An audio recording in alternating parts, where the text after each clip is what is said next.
the L, and I do take some L's from time to time, that when I do that, I just lost sound here for a moment. I don't know if that was, yeah, there you go.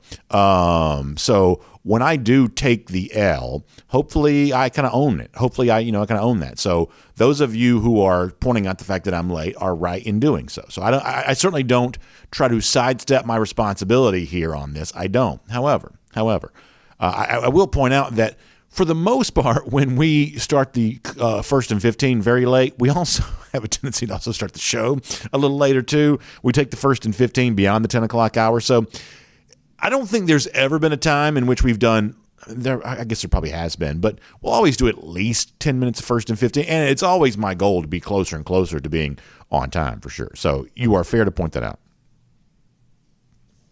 BA's always late in the comment section, says just good-natured ribbing. I totally get that. Listen, I deserve that. It is very important that I remain very well-grounded and very humble and hungry. Very important that remains the case, and so all of you are very good to help me do that. Daniel Carl checks in to say good morning, Dog Nation. Good morning to you there as well. Scott Harris says, just happy to have daily dog talk. BA, I appreciate that there as well, and I enjoy this chance. It's one of those things where, I've told you this before, I just kind of like this time of year. We can kind of just be a little bit more relaxed and a little bit more, just kind of, it's just good stuff going on, getting excited about spring practice, excited about recruiting, happy for Richard Seymour. We're just going to kind of cover all that today. Randy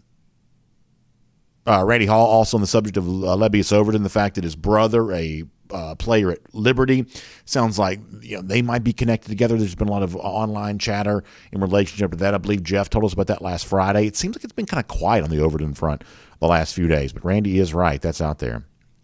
Senior Dog 54 says, my all-time front four for Georgia on defense: Bill Stanfield, David Pollock.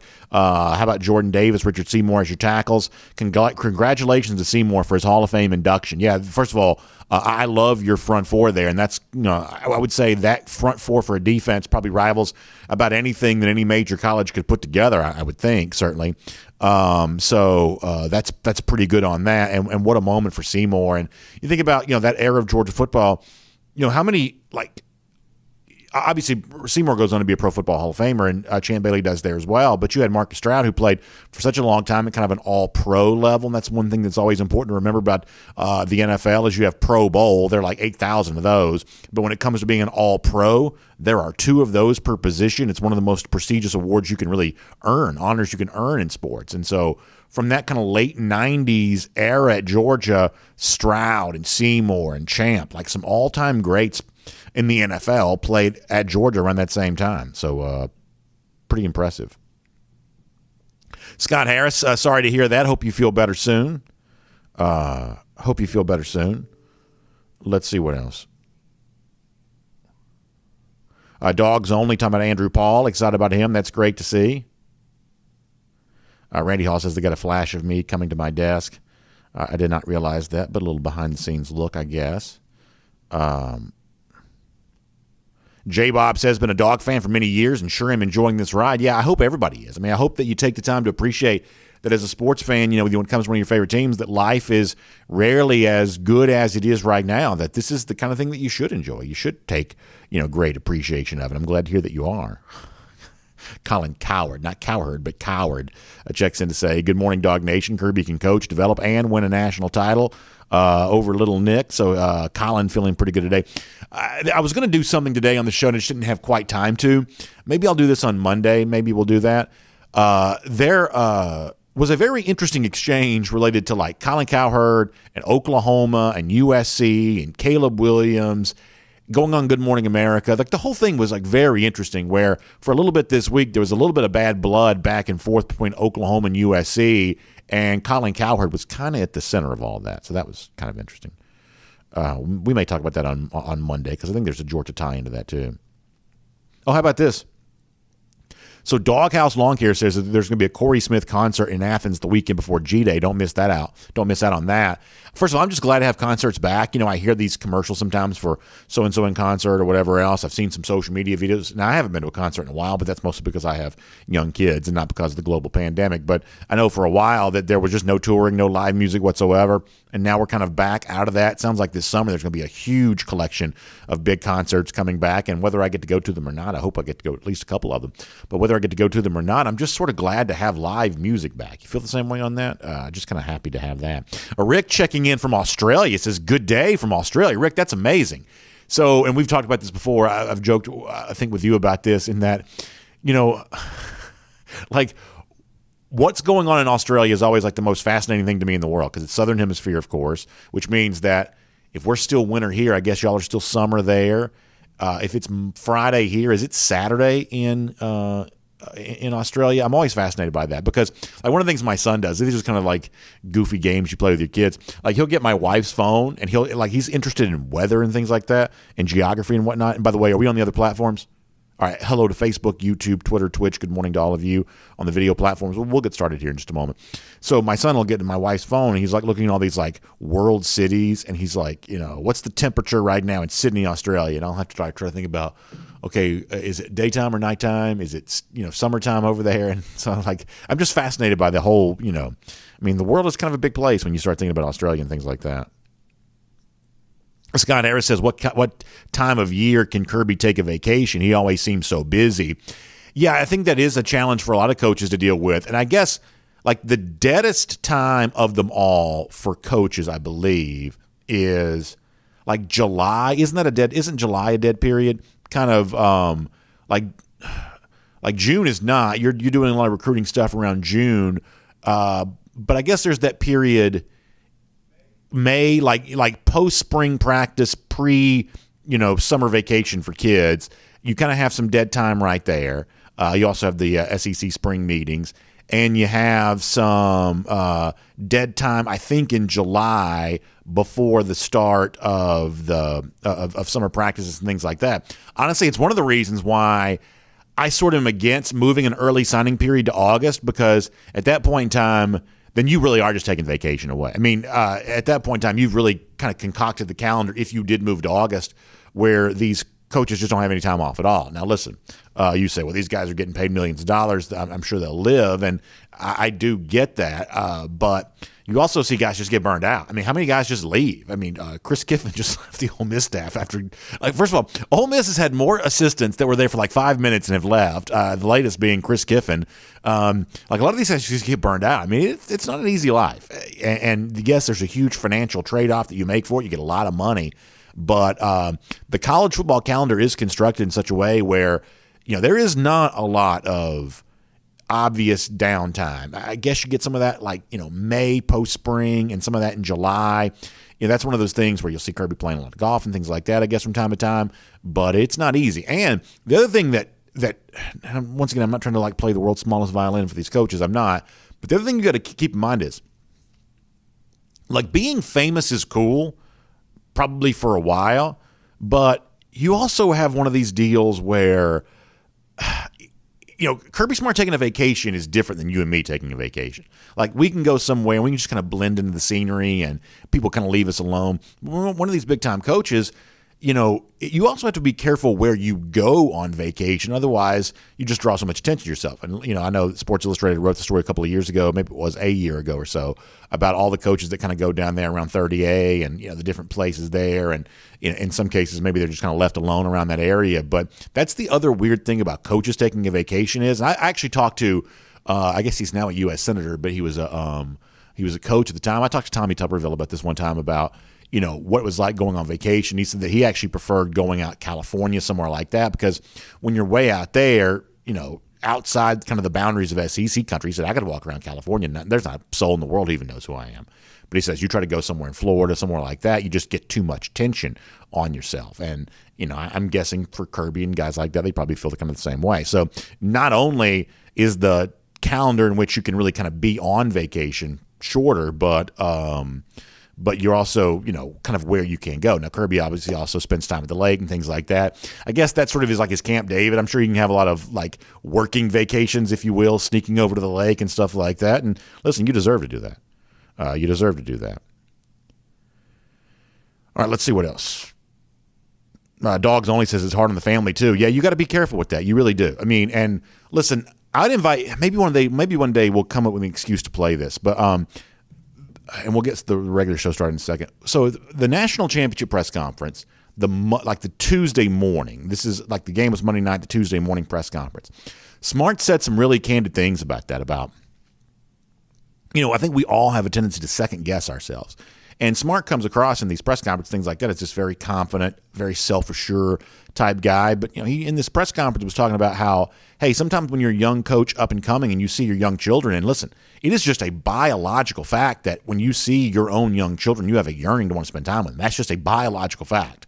And when you have this job that takes so much from you, Kirby kind of talked about the conflict that shows up of, hey, is this the right thing for me to be doing during this season of my children's life, where I'm just, going to burn the candle at both ends so much, for my profession? Smart's been pretty candid, pretty candid about some of that kind of stuff. So, yeah, for sure.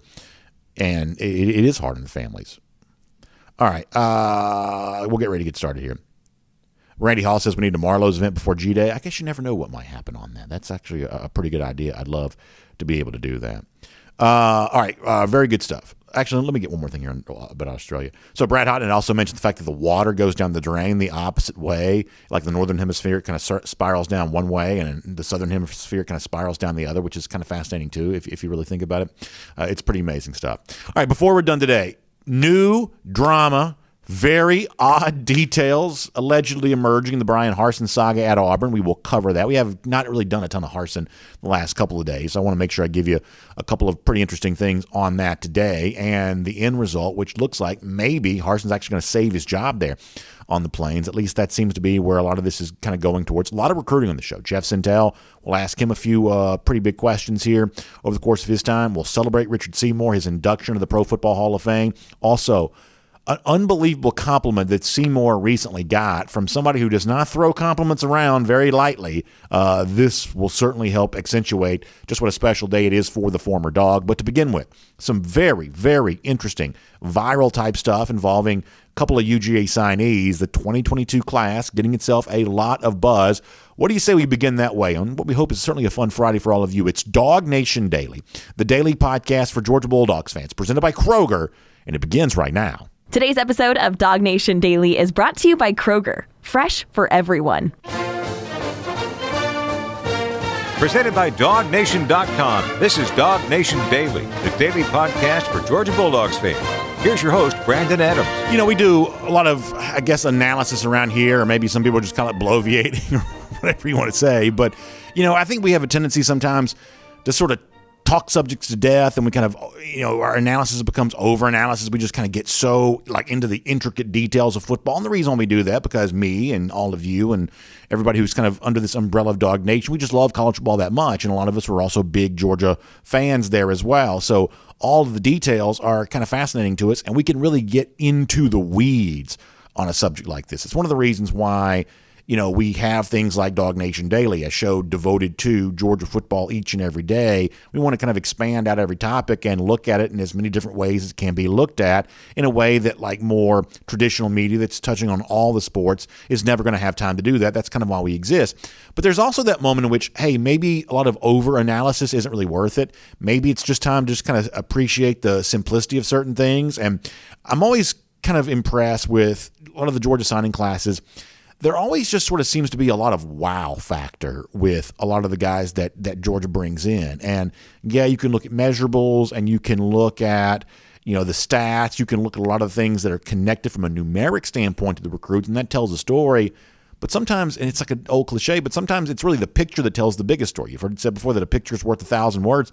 Sometimes the pictures and the videos that you get of recruits are just so overwhelming in terms of the narrative they help cast for the kinds of players that in the very near future Georgia fans are going to get really excited about. I want to highlight a couple of these here for a moment, because it's been kind of fun over the course of the last few days to watch the way that some of this has been kind of kicked around on the internet. For instance, there's a picture out there of Georgia running back Sonny Branton Robinson. It comes from our friends at Rivals, but it's now been shared by ESPN and a bunch of the other, accounts there as well.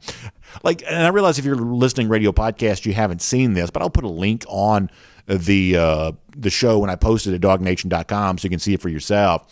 this photo of Branson Robinson carrying the football from one of the rivals' camps where, I mean, he looks like an action figure right there. Like, he looks like He-Man or I don't even know what. I mean, that is unbelievable. Now, it kind of reminds me of the one, I don't have this to show for you, but you remember a few years ago when the photo of Elijah Holyfield from Georgia practice got out?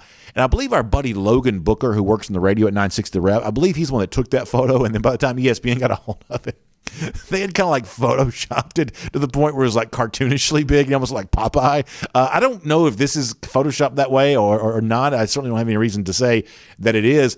It's just remarkable the kind of strength that Robinson brings to the table as evidenced by this photograph. It's one of the reasons why, I mean, when we do topics related to the 2022 class and Georgia fans and what they're excited about, Robinson's name here comes up so much, and it's really just the look that he gives you that gives you an indication of that. And the Twitter account, it's CFB News Today, they give you these numbers on a Robinson. They say, how about a 415-pound bench press, which is remarkable, a 615-pound squat, 720-pound deadlift. That's like lifting a Toyota Corolla. That's just insane weight room numbers. And you may be saying, well, B.A., I don't believe Branson Robinson squats no 615 pounds. I don't believe he does that. Well, if you find yourself skeptical of that number, I actually have some video evidence to prove that's the case.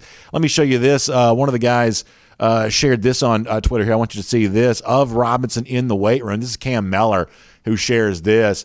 How about Robinson videoing himself, or not, he's not videoing himself, he's being videoed squatting 600 pounds right there. How many plates is that on that bar? That is just amazing. Such an unbelievable level of strength. And as I said before, it's one of the reasons why a lot of folks kind of look at Branson Robinson as kind of that next big running back at UGA. In fact, when Jeff Sintel joins us a little bit later on here on DawgNation Daily, presented by Kroger Today, that's one of the things we're going to talk about with Jeff is, hey, does all this photographic evidence and video and the obvious physical strength, the highlight package we've all seen, the persona that has reminded a lot of people of a Nick Chubb or something like that, does this really work out to the tune of a guy who's ready to make a big freshman impact at a place like Georgia? Now, this is a deep class of running back, not class, but deep collection of running backs on this roster right now. And a lot of folks think with good reason, guys like Kendall Milton and Kenny McIntosh, it could be their time to shine at UGA here this year. But if that's a great tandem, then think about what DeAndre Swift was as an incoming freshman, true freshman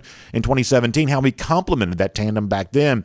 Could Branson Robinson be on his way to kind of doing some of the same kind of stuff? The photos, the video suggest, yeah, you know what?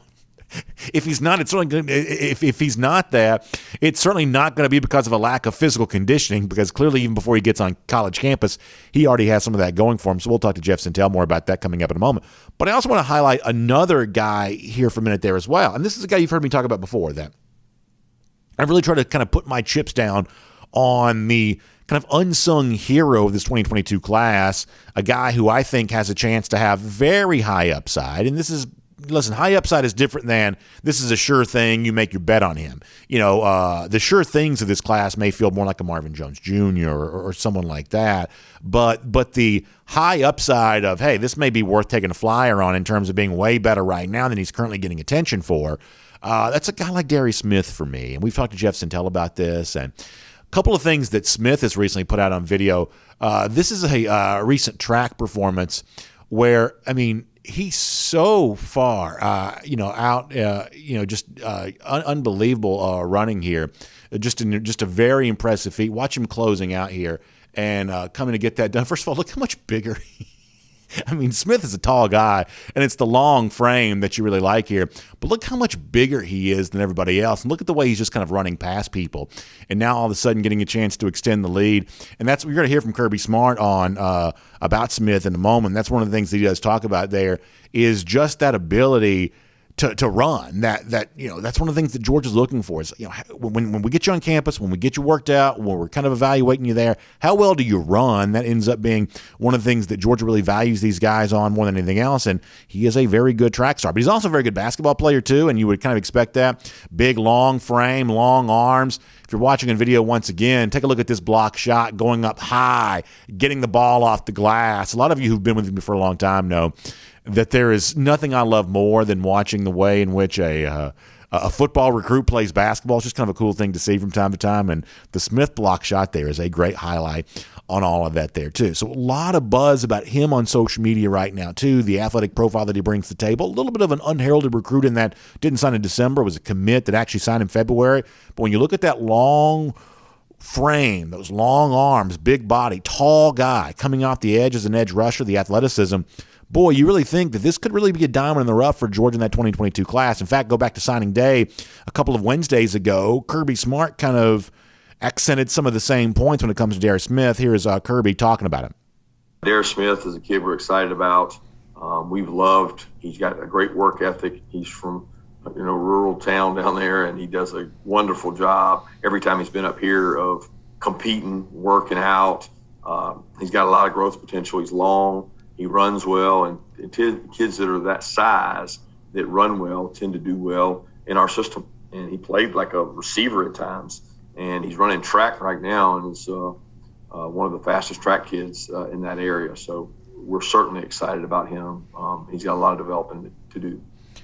And that last point that Smart brings up there, I think is worth mentioning here, that hear what I'm saying, don't hear what I'm not saying. I'm not telling you I believe Daryl Smith is the next Hall of Famer or anything like that. I'm just saying I think he's got really high upside. And Smart describes kind of what that high upside is and says, he's also got a lot of work to do to be able to fully maximize all that potential. But when you're looking at guys who may be way better eventually than their current profile might suggest, I'd keep your eye on Daryl Smith as maybe one of those 2022 signees, as kind of an edge rushing type guy for Georgia that could at one point in time be the kind of guy that you are very glad to have in a Georgia uniform. My name's Brandon Adams, and this is DawgNation Daily, the daily podcast for Georgia Bulldogs fans presented by Kroger. Good morning to you. Thanks for being with us. No matter how you get to us today, 9:45, 1st and 15, DawgNation.com, DawgNation app, 10 a.m., Facebook, YouTube, Twitter, Twitch, all the video platforms, podcast, Apple, Spotify, worldfamousDawgNation.com. So many different ways to get with us there. Also on the radio at noon each and every day, Athens Sports Radio 960 The Ref. That's a cool thing to be a part of, too. Just glad to have you with us, no matter how you're getting to us today. And a big thanks to our friends at Kroger for making it all possible. We're getting very, very close to Valentine's Day, so we got a couple big things going on. You can go to Kroger right now and get stocked up for the big game on Sunday. That's always important to do. But also get ready for Valentine's Day, which comes up that following Monday. And listen, don't get so wrapped up in getting ready for football this weekend that you miss out on what's going to be happening on Valentine's Day on Monday. That's not going to be good for anybody. So make sure you don't do that. In fact, go to Kroger.com/Valentines and learn about all the great savings you can get. Buy two, get one free on some great Hershey's candies, or some great deals on some of the wine that you might want for that special meal, or some sort of sweet treat from the bakery. It's always kind of a nice way to celebrate Valentine's Day. All kinds of great things. Valentine's cards, gift cards, whatever it takes to make Valentine's just a little bit better for you and that special someone in your life. You can get that at Kroger. Kroger.com/Valentines for a lot more on that. Kroger.com/Valentines for more on that. All right, Jeff Sintel coming up in a moment. We'll do some UGA recruiting talk with Jeff. A couple of things that I've addressed here this week I want to get into with Jeff, including in a moment the Arch Manning recruitment. The published reports are down to 4. Georgia, one of those 4. There has been a consensus of a lot of folks online that, there may be 4 finalists, but it's really Georgia versus Texas. Texas making a move this week that would seem to help it with Arch Manning. We'll talk to Jeff more in a moment about exactly what is going on with Manning right now. We'll do that here in just a little bit. Before that, though, I want to go around the doghouse. And we just, for a few minutes, talked about the future of Georgia football with guys like Daryl Smith or Branson Robinson. Let's go back and look at the past of Georgia football here for a moment, because what an honor it is for the former Georgia Bulldog Richard Seymour, the great defensive lineman, who was announced yesterday going to be enshrined in the Pro Football Hall of Fame. We'll show you this graphic and edit shared by his team, the New England Patriots, the team he was most famous for playing for. The New England Patriots, a 2022 Hall of Fame inductee for Richard Seymour. Such a great thing to see, such a great collection of photos. And let me just say this just kind of quickly here for a moment, that, in addition to what we do here on DawgNation Daily, presented by Kroger, talking Georgia football every day, I've always just been kind of a big sports fan in general, just always grown up loving sports. And, obviously halls of fame are always going to be a little bit of a hot topic. And, I think if you want to compare the various halls of fame in sports, football, baseball, basketball, I think the Pro Football Hall of Fame in a lot of ways just gets it right a lot more than a lot of the others do. Like, obviously, those of us who love baseball are probably a little bit frustrated with how politicized the Baseball Hall of Fame has kind of become, and there's this controversy related to, should Barry Bonds be in, or Roger Clemens, or even if you go back to the Pete Rose stuff, and, why guys, like if you want to be an Atlantan here for a moment, Dale Murphy and Andrew Jones not getting more consideration. There's a certain frustration with the Baseball Hall of Fame where I think some of the people who vote on that have just kind of tarnished the process, and I think the Hall of Fame's brand has been hurt in the process. The Basketball Hall of Fame has always been kind of a weird thing in that it's not really separated between like amateur and professional the way that most halls of fame are. That's just kind of like one big old bucket of, coaches and players. And so therefore, I don't know that the Hall of Fame, which is in Springfield, Massachusetts for basketball, I don't know that it has much in the way of a space in the mind of a lot of sports fans. We don't really hear a lot of basketball Hall of Fame discussions for the most part because it's just a little bit of a weird amalgam of like the college stuff and the pro stuff, or whatever else, international in some cases, that I don't know that the Basketball Hall of Fame is really a top of mind thought or conversation for a lot of sports fans. But the Pro Football Hall of Fame, in my mind, has kind of always been a little bit different. I think it's the most dignified process of all, with the way in which you'll have somebody stand up in front of that body of deliberators and kind of make the case for a guy. And a lot of famous writers have kind of done that over the years. And the videos that now come out of the guys being notified they're going into the Hall of Fame, these big dudes, strong dudes, are like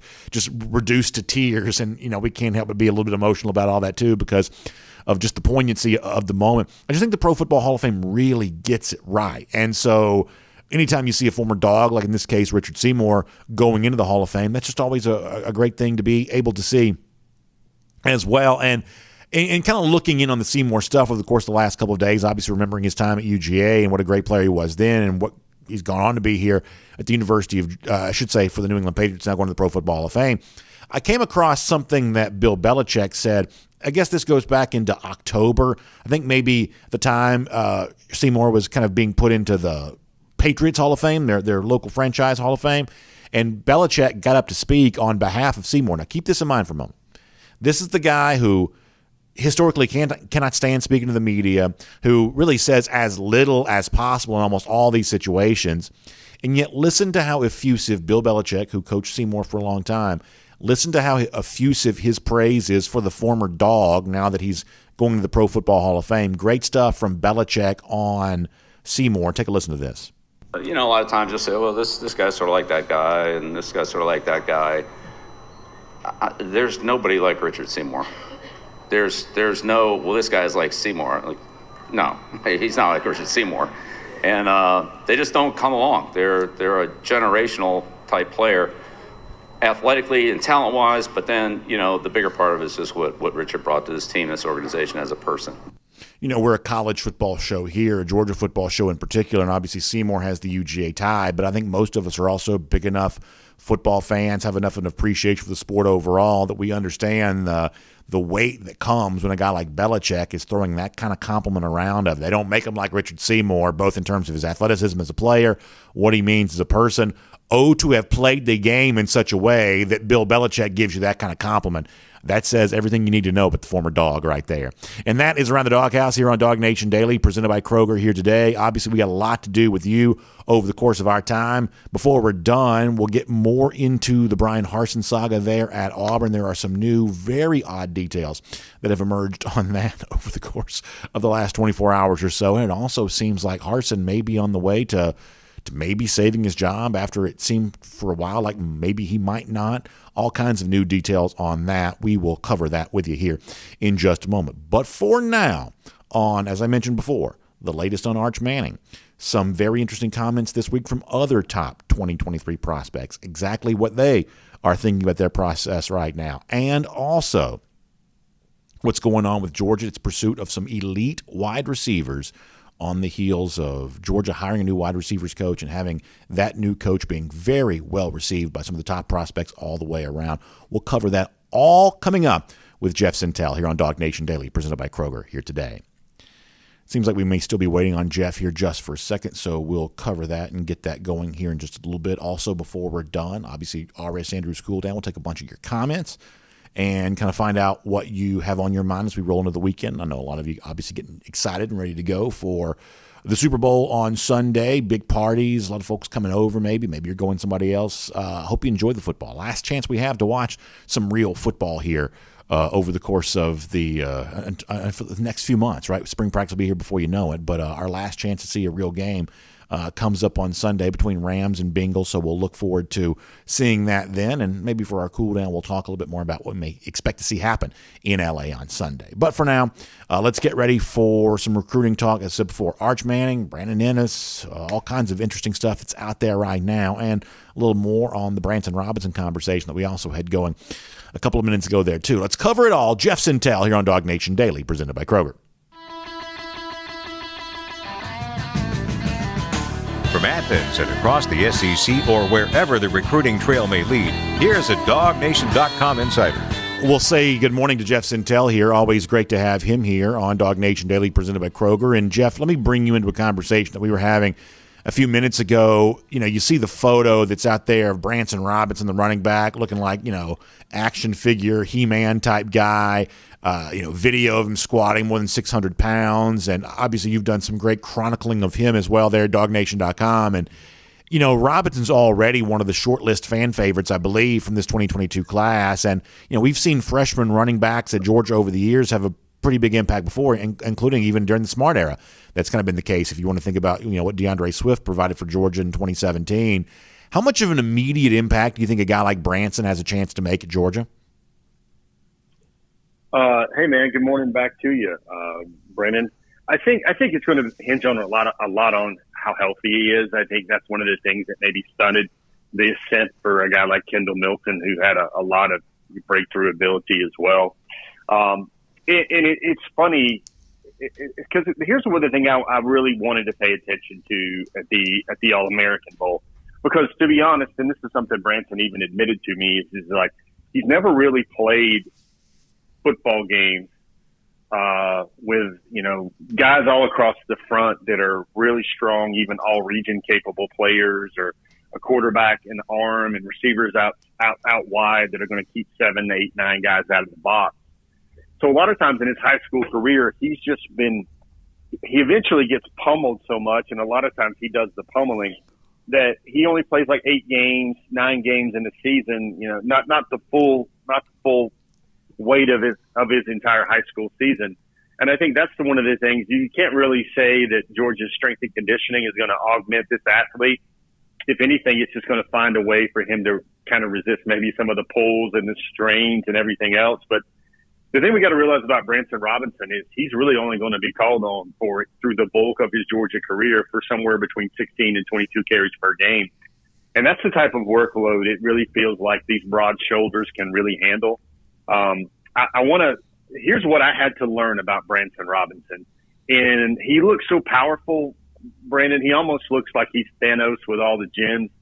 And you wonder, is he explosive? Is he a guy that's going to make guys miss in the SEC? And that's one of the things that he kind of got swarmed a little bit in the All-American game, where there are guys just everywhere that are the same type of phenomenal athlete that he is. But I go back to a couple of things that should give Georgia fans a whole lot of hope. And one of them is this is an explosive athlete, not just the power lift, the deadlift, the squat, the bench. That's him moving a lot of weight around. But we've also seen that the vertical jump there is right around 40 inches, which is pretty stinking good.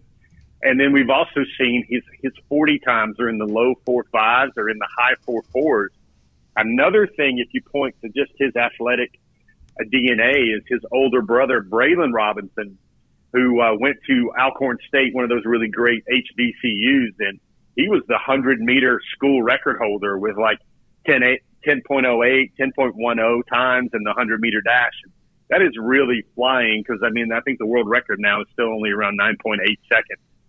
So he's got that in his ability, and one of the things his brother kind of laughs at is he's like, Branson really doesn't really know how to run. He doesn't really have a track start. He really doesn't know how to run a 40. He's like, whenever he gets dialed in and really works on that 40, he's going to see him moving at around low 4.4 status. And Brandon, you put all that stuff together, man, it's almost like it's going to be fun to watch. Let's just say that. Well, let me talk to you some more about that for a moment, because I've never pretended to be a scout. That's just not, what I do for a living. I remember many years ago, I broadcast a game from Sony Michel when he was in high school down at American Heritage in Plantation, Florida. Jeff, I'll just be honest. Like, I didn't think that Michelle had that great of a game. I didn't say this on TV, but in my mind, I was thinking, I didn't think he had that great of a game. I wasn't quite so sure what Georgia was really even getting in Michelle at the time. I just did not come away blown away by what I saw, and yet obviously Sony goes on to be one of the great running backs in the history of this program. So clearly I don't know what I'm looking at when I'm looking at high school running backs, because I wasn't blown away by Sony, and Sony turned out to be great. So, what is it that you want to see from a Branson? Is it the speed, quickness to run away from a guy? Is it the strength to kind of run through a guy? Like when you see the guy, because there's always going to be a great running back in every class, and in most years Georgia's going to sign one of those great running backs. But from the raw materials of what could be to what actually materializes on the field, what do you think the best indicator is for a high school running back? Like some of the stuff that you've seen, and by the way, in person, you went out and visit Branson Robinson, Mississippi there. What is it that you're looking to see from these guys while they're still in high school? Well, I've seen him a few times now. Probably watched him work out maybe 10 times now total, counting high school practices and now All-American Bowl practices. And the one thing that's going to surprise folks is the hands are there. That's one of the things people tried to ding him for in the recruiting evaluations. And maybe Branson dropped a pass or two, and that's what they say. Well, he didn't show great hands like he showed at this camp. I just don't think folks are watching him long enough. I mean, I remember Branson made a great one-handed catch in a scale drill, and he came by. He's like, "Hey man, did you get a video of that?" And I was like, "Oh man, I was taking pictures of you at that time." Huh. And it's like, here's what I look at, Brandon, and I think some of these things kind of have been shaped by the analysis of Georgia running back coach Daryl McGee. I remember talking to him at length at one of the open media sessions in the open ballrooms for the national championship run. And he really outlined, we wrote a story about this on DawgNation, what he's looking for in a Georgia running back.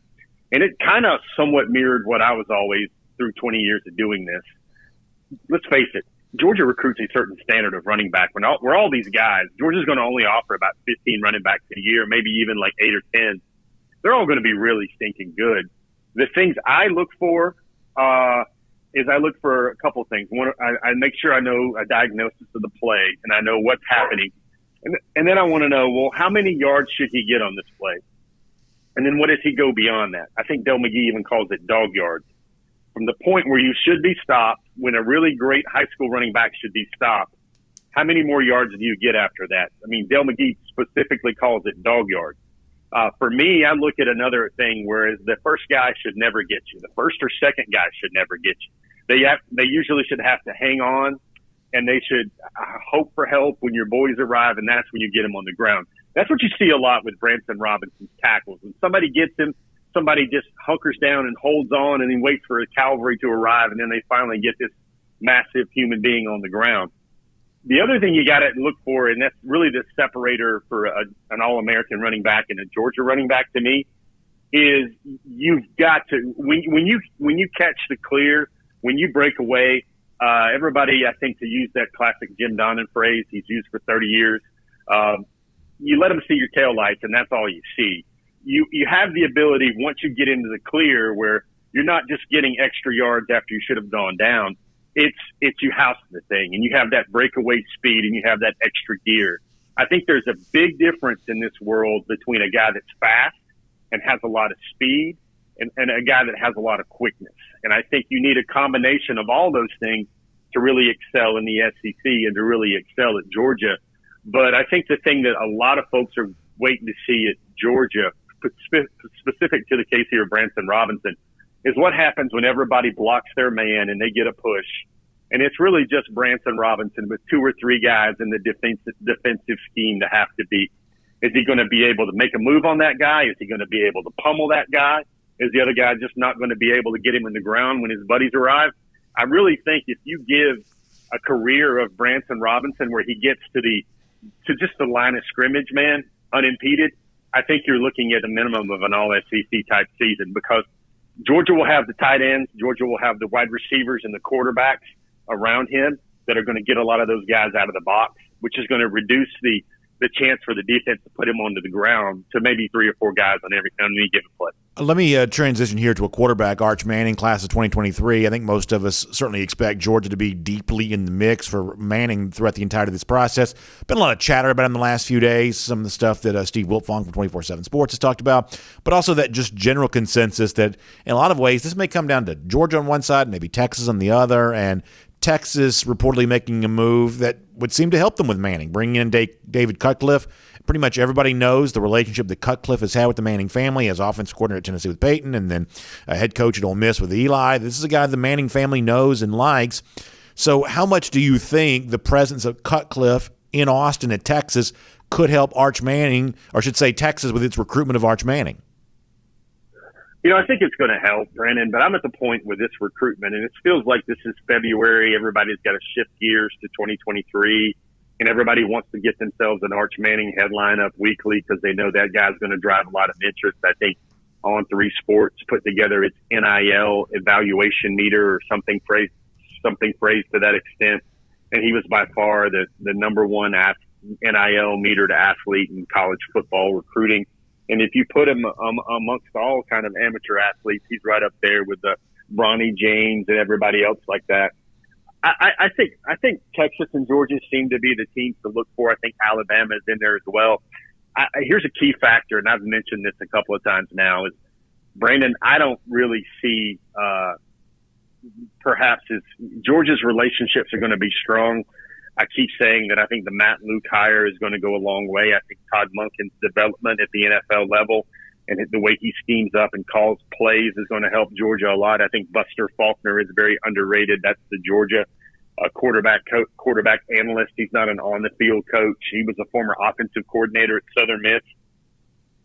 Worked with Monken quite a lot there.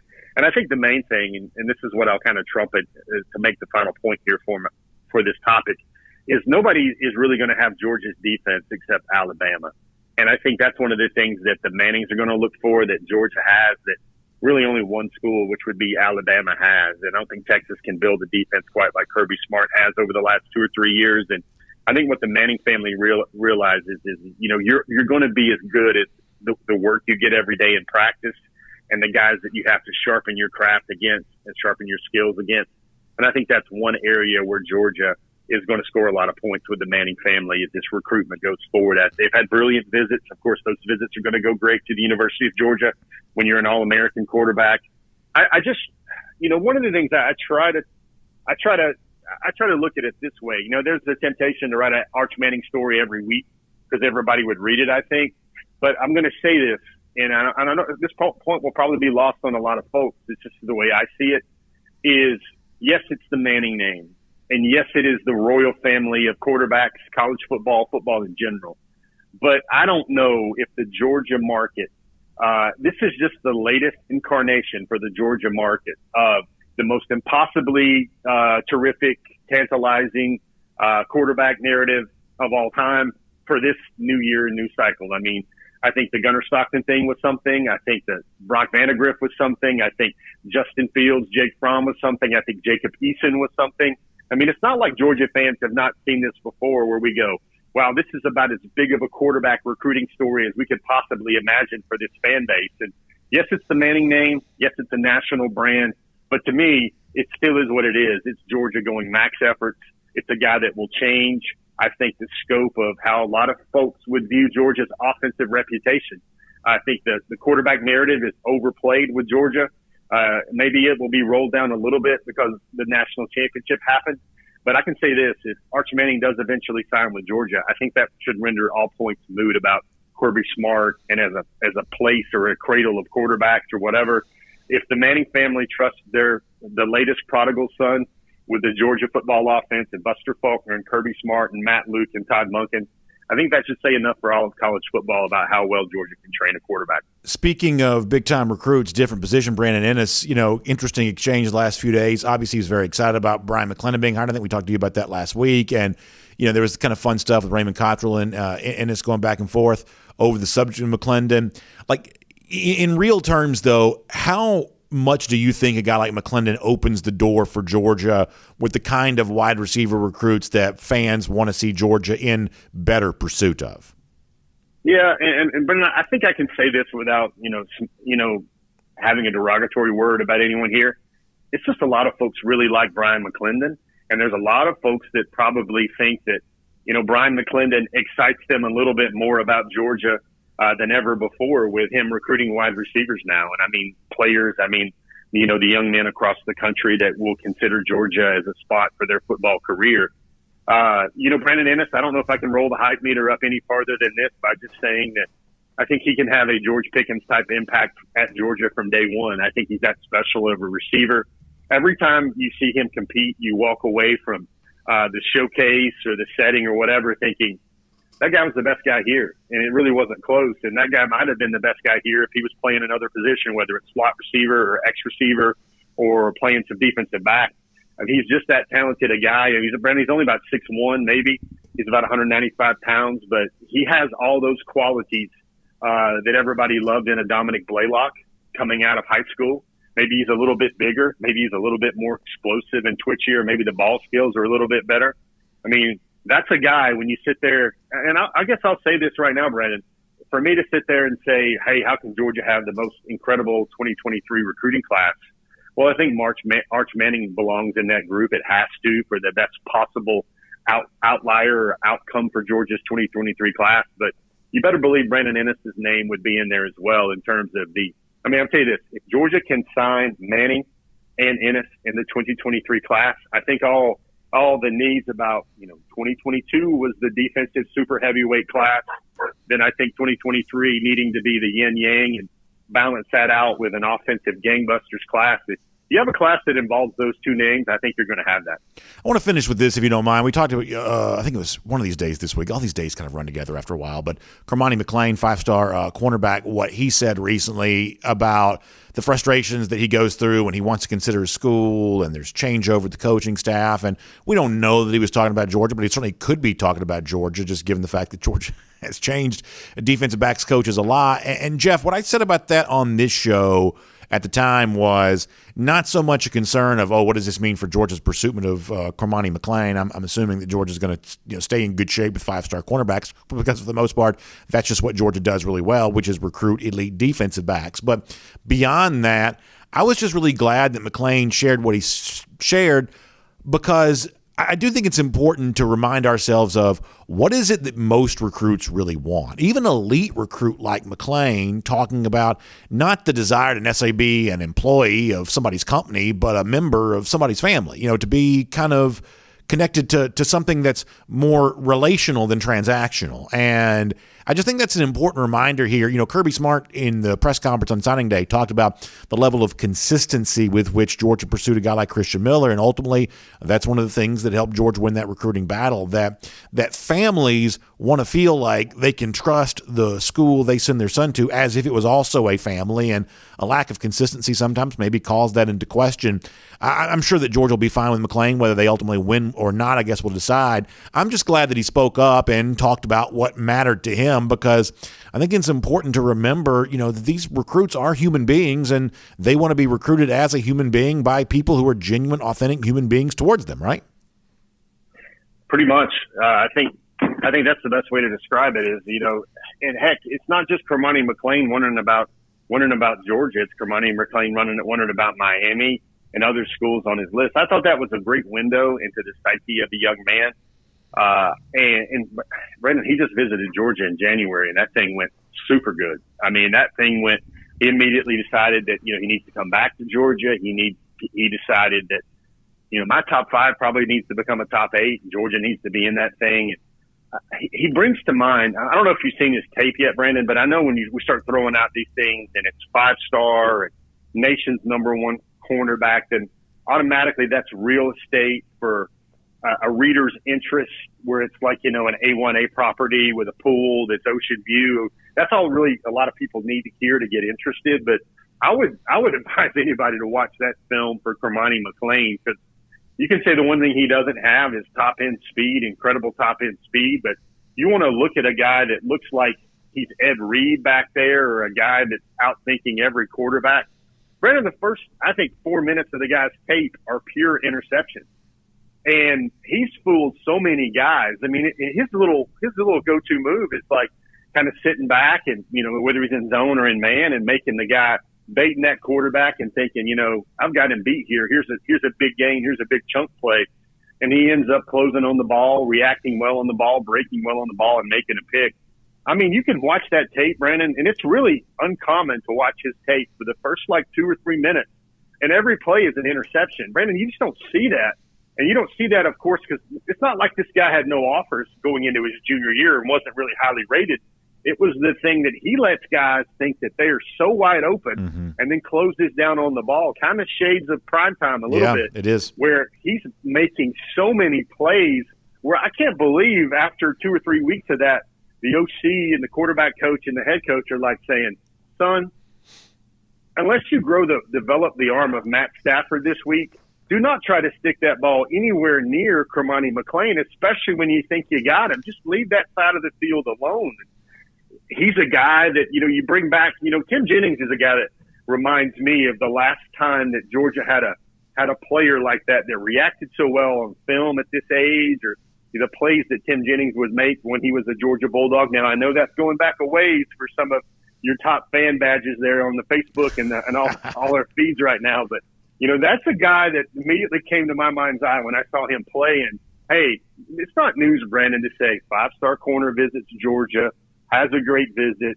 The Bulldogs are now jacked up and way up there in their recruiting process. It's kind of that time of year for things like that. And the one thing that I think I'm kind of sensing and feeling right now is people don't really understand that the championship means a lot to Georgia.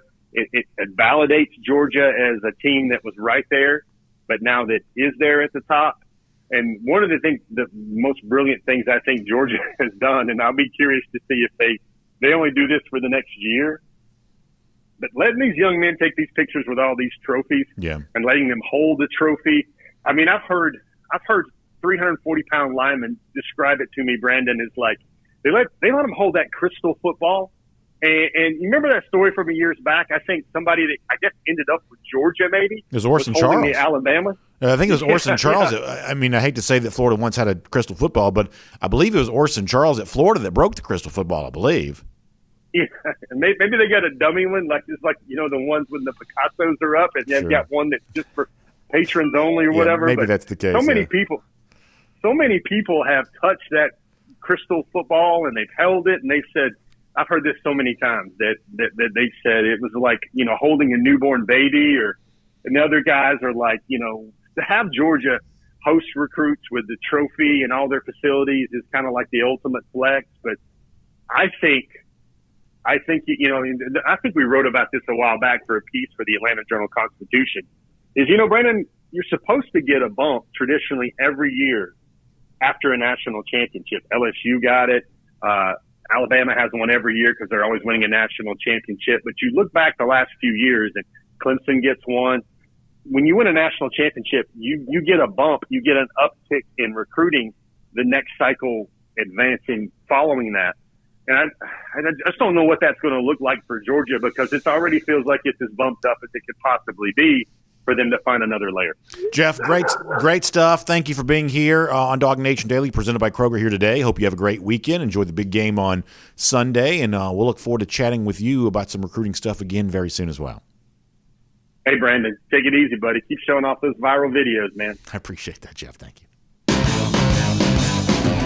Let's take a look around the rest of the league. This is SEC Through. All right, I get to be a newsman here for a second and tell you that we have new developments in the story we've been covering for the last few days. I should give you that coming up here in a moment, because we do have some new stuff in the Harsin thing coming out within the last hour. I'll tell you about that here coming up in a moment. Before that, though, let me remind you, we are cruising around the SEC courtesy of Royal Caribbean. Now, listen, I am very excited because coming up in the very near future, and I mean very near future, I and my lovely wife, we're going to be taking our own Royal Caribbean cruise, and very excited about this. So I'll be telling you about some vacation days coming up in the very near future. But it's one of those things where, are you familiar with the idea of senioritis? You know what senioritis is? Where, you're kind of last stages of high school and you're just sort of I don't know, just kind of, I guess, marking the time or, marking the days, a little bit hard to focus. Like, I'm kind of in that kind of senioritis phase right now where, boy, I just am ready for a Royal Caribbean cruise vacation, ready to be a perfect day, Coco Cay,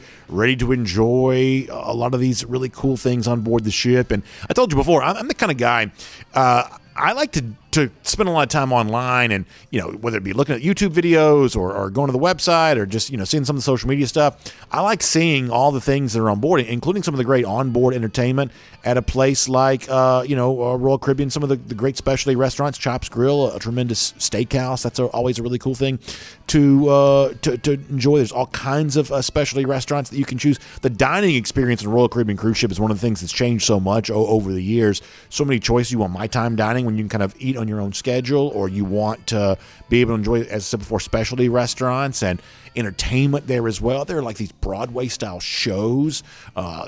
Grease, for instance, Broadway-style show right there. On board, you have the Aqua Theater, where right there on the back of the ship, you have these amazing Olympic-level, almost high-diving shows, and some of the cool stuff that goes along with that. There's ice skating shows, there's drone shows, there's just all kinds of really amazing things that go on a Royal Caribbean cruise ship, and I want you to enjoy it today. And in fact, do what I did. Reach out to your folks at the Cruise and Vacation Authority, because when I encourage you to book a Royal Caribbean cruise, I'm also encouraging you to book that cruise with someone who knows all of the ins and outs of Royal Caribbean. It doesn't cost you any extra to use an expert to book your cruise. That's why I think you should do it. So the Cruise and Vacation Authority, you can check them out, tcava.com. That's tcava.com. Or you can also give them a call, 770-952-8300. That's 770-952-8300. All right, so new developments here within the last hour. Cole Kubelik, obviously former Auburn player, also radio host in Alabama, SEC Network analyst, says in the last hour that he believes that Brian Harsin will be retained as the Auburn head football coach. Alignment, he says, is going to be critical moving forward. This is Cole Kubelik talking. Adjustments from all sides will be necessary. You must find a way for everyone to attempt to put this behind them and move forward to help all parties reconcile and find a way to work together towards competing for championships. It's not going to be easy, he says. Divisiveness cannot continue. We'll talk more about this video you're seeing in a moment. Let me hold off on the video just for a second, if you don't mind, and focus on this instead before we get to that, which is, and Ross Dellinger from Sports Illustrated's had some reporting on this, and we kind of talked about this at the time. It was always a pipe dream that they were going to find justifiable reason to fire Harsin for cause. That 1 year after hiring Harsin, moving on from him was just going to be very expensive. And adding to the fact that they'd also just fired Gus Malzahn a year before that, you're talking about $50 million or thereabouts committed to coaching buyouts for coaches in just the last 2 years, and that's only head coaches. And I think the big error here is that Auburn made it too public. I'm talking about Alan Green, the athletic director, Jay Gooch, former president. Gooch, however you say his last name. The point is, too many guys were too willing to be open about the fact they were essentially investigating for a chance to move off of Harsin. And a lot of the stuff that players have said have become public. They didn't do anything to kind of ramp down the rumors that were out there. And, some of the people who've gotten caught up in this, I just think it's one of the most distasteful things in the world. How, some people seemingly, at least there's no evidence, this is through any fault of their own, have been kind of dragging the story and had their name, dragged through the mud, and their photos show up all over the internet. And Auburn's done nothing to slow any of that down. I find that to be very distasteful, all in the hopes that maybe they could come up with some sort of reason where they could say, hey, this is why we're firing Harsin. And apparently after searching and finding and consulting, I'm assuming with lawyers, they just haven't found any legal justification to get out of this contract after a year. So now they are literally, as the cliche would say, I'm going to try to put the toothpaste back in the tube, because, Kubelik's been saying something like this for a while. And I kind of trust him on this, because he was way out in front of the idea of Harsin coming back at a time in which a lot of Auburn fans actually laughed at him for saying that. But he may end up being right. This is not an official announcement, but this is a guy who's been close on this story, saying that he expects Harsin to return. The one thing that has been very credibly reported is the idea that that Auburn was be able to fire Harsin with cause. That just was not going to happen. That's just not. We said at the time that wouldn't happen. It seems like that's what the reporting is now also saying there as well, that they just have not found a reason to do this. So the three choices as it's been laid out: you can keep him, you can pay his buyout, or that's basically about it.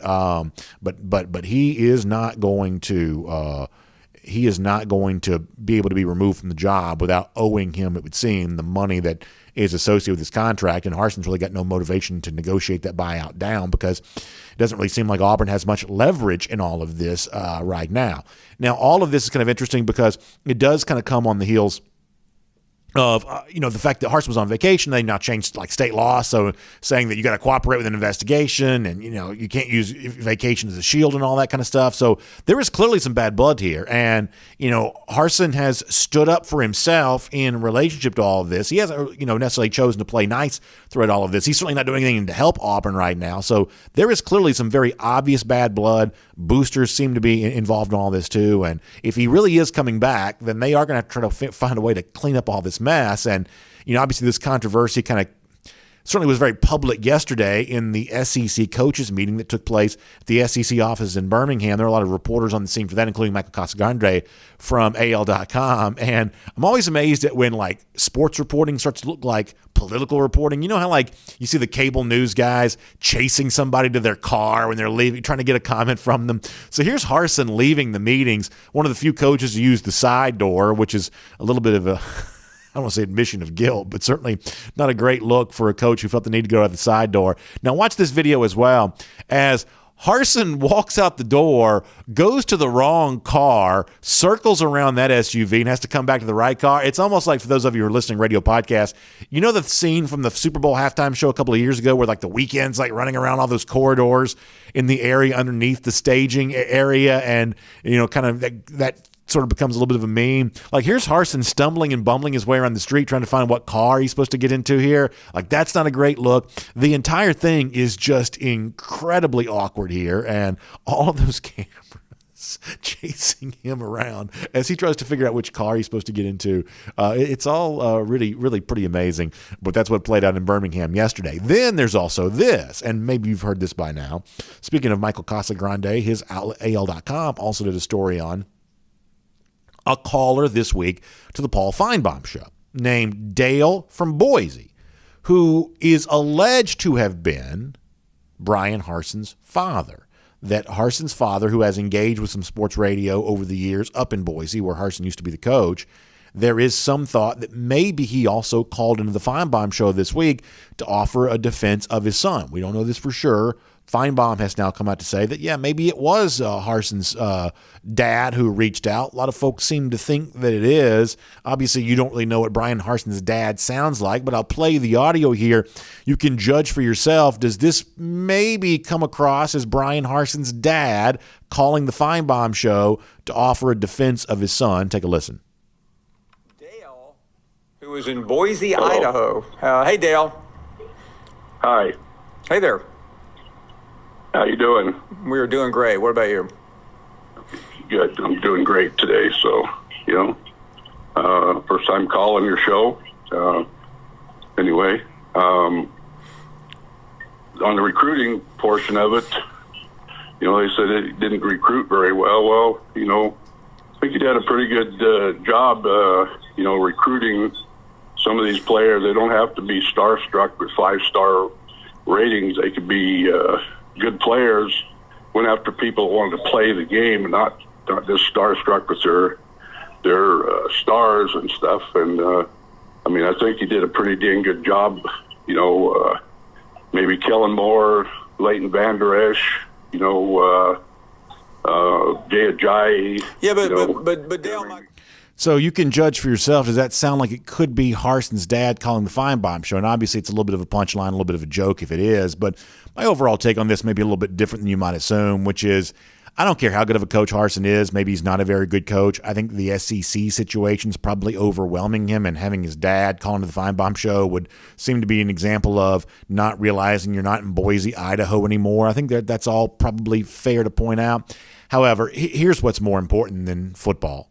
Dads defend their children. So I don't care what Harsin did. I don't care if Harsin is a bad coach. I don't care if he was mean to one of his players. Dads defend their children. And you better believe that if one of my son or my daughter one day was whatever else, I'd call the Feinbaum show. I'd do whatever else I could to be on their side because families stick together and dads defend their children. So whether Harsin's a good coach or not, Dale from Boise calling in to address all that on the Feinbaum show, I got no problem with that in the long run. Let me also say this before we wrap up here today, which is that the Finnish long drink is a great choice for you. You're getting ready for a big weekend, obviously watching the you-know-what coming up on Sunday, the big game, of course. Well, listen, you got a lot of folks coming over, a great beverage or two, always a great way to enjoy some football, and that's where the Finnish long drink can really be a great part of this for you. Maybe you can introduce somebody to it for the first time. It's always fun when people come over to share with them something they may not have enjoyed before. It's a conversation starter. It kind of breaks the ice and makes you seem like a great host. So go to thelongdrink.com and you can look at the 4 different varieties of the Finnish long drink. It's the traditional in the blue can, gin kick, grapefruit flavor, long drink zero carb, zero sugar, long drink strong, that's a black can, 8.5% alcohol by volume, long drink cranberry, which, as you might expect, has cranberry flavor. And you can figure out which of these varieties is right for you. You can put your zip code in and find out where you can pick some up, whether it be golf course or bar or beverage store. You could even pick up one of the 8-can variety packs and get 2 of each of the 4 different varieties of the Finnish long drink. It's just a really great way to enjoy some football this weekend or whatever you might be doing. The Finnish long drink goes great with it. So go to thelongdrink.com and find out where you can pick up some today. So we'll do a golden shoe here on the way out the door. And one of my favorite things about what I get to do here is that so many of you share things that are special to you. And boy, I love the idea of all the folks who are kind of like hanging that new stuff on the wall to commemorate that Georgia National Championship. Let me show you this today. Golden shoe winner. I think this is great. Garrett Hill weighs in to say, I've got quite the golden shoe worthy UGA wall, obviously anchored by Top Dogs. That's the book that I'm thankful enough to be in, and it's so cool to have that as a part of what Garrett's doing here. He also says, I've got an AJC Field Edition, I've got football cards, I've got scarves, other commemorative items there as well. Let me know what you think. Garrett, I'll let you know what I think right now. That is awesome. It's incredible to see, and the scarf that he has is the same one that our producer, Michael Carvel, has, so that's great to see. And, boy, I love the fact that we have a little bit of a connection with what Garrett has on his wall there, so congratulations. Golden shoe winner for today, celebrating that national championship, something that Florida has not done in quite some time. In fact, how long has it been? Gator Hater Updater, 4,782 days. Long drought for those lousy, stinking Gators, and coming up, they're going to be taking another beating again at the hands of the dog 260 days from now. That is our Gator Hater Countdown. This is DawgNation Daily presented by Kroger, and hope all of you have a great weekend. And on video, time now for the R.S. Andrews Cool Down, air conditioning, heating, plumbing, and electric. R.S. Andrews, the one you turn to for all of that. Water heater goes out. I said before, you got folks coming over for the weekend. Football, don't let a plumbing issue ruin your weekend. If your water heater goes out, in many cases, R.S. Andrews can replace it for you the same day. Just got to find them online at rsandrews.com. They'll take good care of you on that, and no doubt Dari, our buddy from R.S. Andrews, has got all kinds of action down on the game on Sunday. In fact, he's probably got 8 props. He's probably got about 8 props going. I wouldn't put it past him to have all kinds of action down on that. So I'm sure many of you do there as well. And if you do, hope you enjoy yourself and have a lot of fun. Let's go to YouTube first today.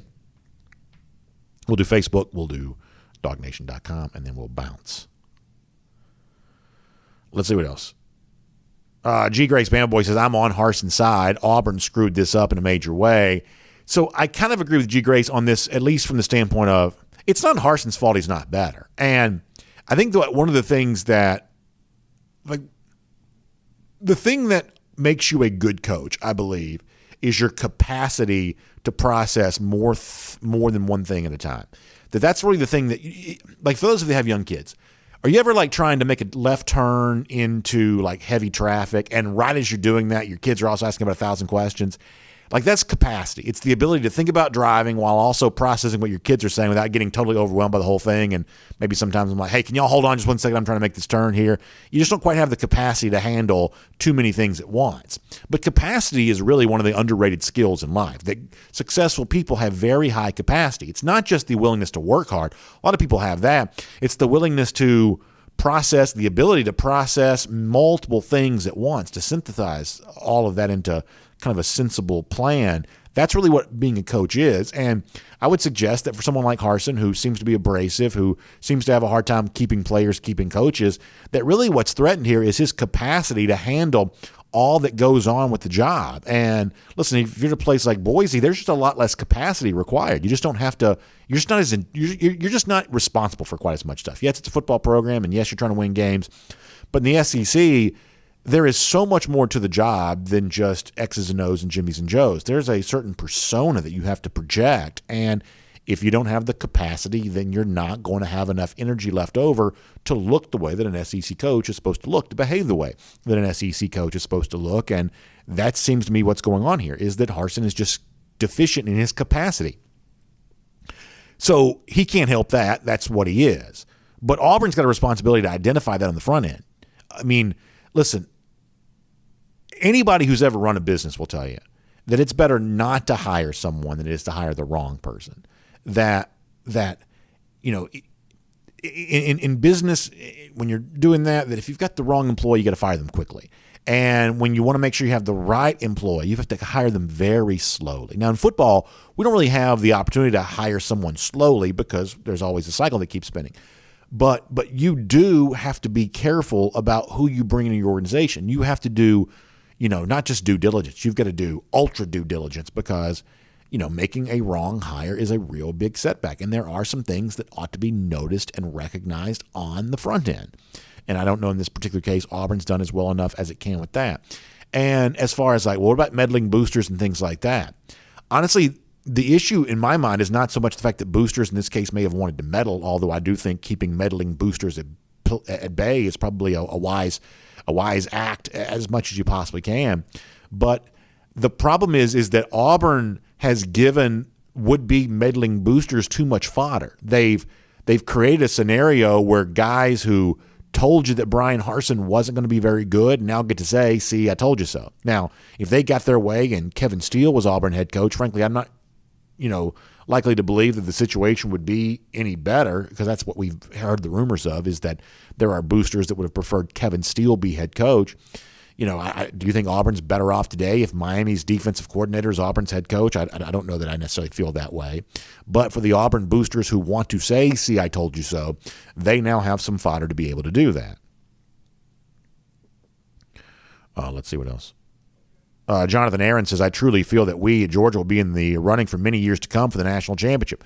The championship and all the dogs going to the NFL this year, kids will be begging to come to Georgia. And I do think you see that. You see a pipeline. You see a cycle. You see a scenario where, success kind of validates Georgia and, kind of creates a pipeline for even more success. I think that's probably true. OpDog says, does anybody know exactly where the Alabama radio broadcast from Eli Gold can be found, the national championship games? I don't know about the full broadcast, but there's this guy on Twitter, and I certainly don't condone, or necessarily endorse maybe everything this guy's put on Twitter, but there's a guy named, I think it's like Bubba Prague or something like that. That's his username. And like I said before, this is not an endorsement of the entirety of this account by any stretch, but he does put out a lot of announcer calls. That's kind of his, I guess, sort of like, I don't know, his niche or something. And I think this is the guy, and I forget what his actual, Christian name is, but his username, his handle is like Bubba Prague or something like that. And he put out the Eli Gold call of the Keely Ringo interception. I got to tell you, I wish I wasn't not the kind of person that enjoyed that kind of thing so much, but the spiteful side of me just loved hearing the displeasure in Gold's voice, the resignation when it became obvious that Alabama was not going to win. I wish I did not enjoy those kinds of things quite so much, but boy, oh boy, was I enjoying that.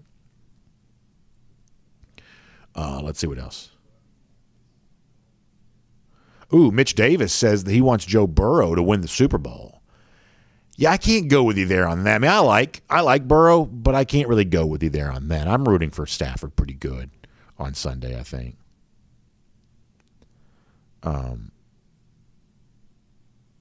Paul Moon says we only had 8 wins in Kirby's first year, which was a step back from Rick's last year. Harson's step back was similar to that from Gus. Okay, that's an interesting comparison. It is. Here's the difference, though, Paul, is that Kirby had a top 10 class in 2016 before the year on the field, and they had a lot of 2017 recruiting momentum even during the 2016 season. So there were times in 2016 where Georgia was playing really lousy. I mean, it's actually kind of weird to even go back and look at. Remember the Nichols game? Nichols State, Nichols, I think they want to be called. Remember the Nichols game? Like, Georgia played awful that day. Like, as bad as I've seen Georgia play at home in probably my lifetime.